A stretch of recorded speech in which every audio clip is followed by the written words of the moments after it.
The world we woke up to this morning is fundamentally different than the one we knew last month. While the headlines are busy with domestic politics, a black swan event is quietly unfolding in the Middle East that could bankrupt the global economy in 72 hours. Right now, the US and Iran aren't just at odds, they're locked in a high-stakes game of chicken in the Strait of Hormuz. We're talking about a global choke point that controls 20% of the world's oil. One wrong move, and the price of gas at your local station doesn't just go up, it doubles. In the next 5 minutes, I'm going to show you why this ceasefire everyone is talking about is actually a trap. The secret ultimatum the Trump administration just delivered to Tehran, and why a shadow fleet of ghost ships is about to trigger a massive financial shock.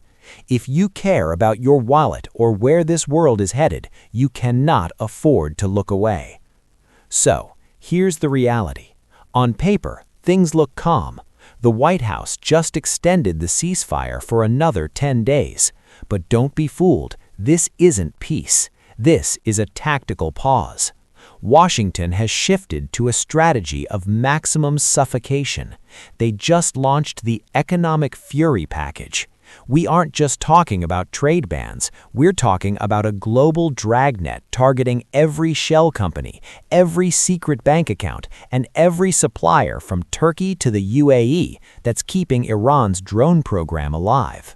But Iran isn't just sitting there. They've realized they can't win a conventional war of attrition after 40 days of heavy strikes. So they've switched to a scorched ocean policy. They aren't just seizing ships for ransom anymore. They're effectively holding the world's energy supply hostage to prove one point. If Iran can't sell its oil, nobody can. Let's talk about the math, because the math is terrifying. The Strait of Hormuz is only 21 miles wide at its narrowest point. It's the jugular vein of the global economy. Right now, we have a total stalemate. The US Navy is enforcing a blockade to stop Iranian exports, while Iranian-backed proxies are making the waters too dangerous for anyone else to pass. Do you know what that does to the market? Shipping insurance has spiked by 400%. Even if a drop of oil hasn't been spilled yet, you're already paying for it at the grocery store, because every supply chain on Earth just got more expensive.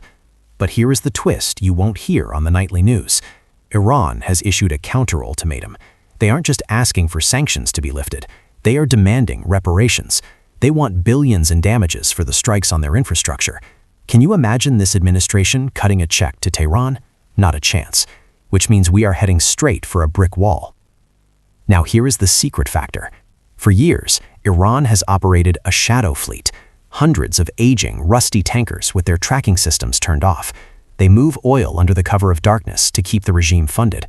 The US has just started a seek and destroy mission, not with missiles, but with total financial excommunication for any port that touches these ghost ships. If the US successfully kills the shadow fleet, Iran loses its last lifeline. When a regime is backed into a corner with $0 left in the bank, they don't surrender, they lash out. The intelligence community is terrified that Tehran's Plan C is to mine the entire Gulf. If that happens, the global economy doesn't just slow down, it stops. We are in the endgame. Either Iran blinks and dismantles its nuclear program, which they've spent 30 years building, or we are looking at an energy crisis that will make the 1970s look like a walk in the park. The next 2 weeks will decide the next decade. Will diplomacy find a way out, or is the ceasefire just the silence before the explosion? I want to hear from you. Do you think the US should keep the pressure on, or are we flirting with a third world war? Drop a comment below. I read every single one. And make sure to hit that subscribe button, because when this situation breaks, you'll want to be the first to know. Stay sharp.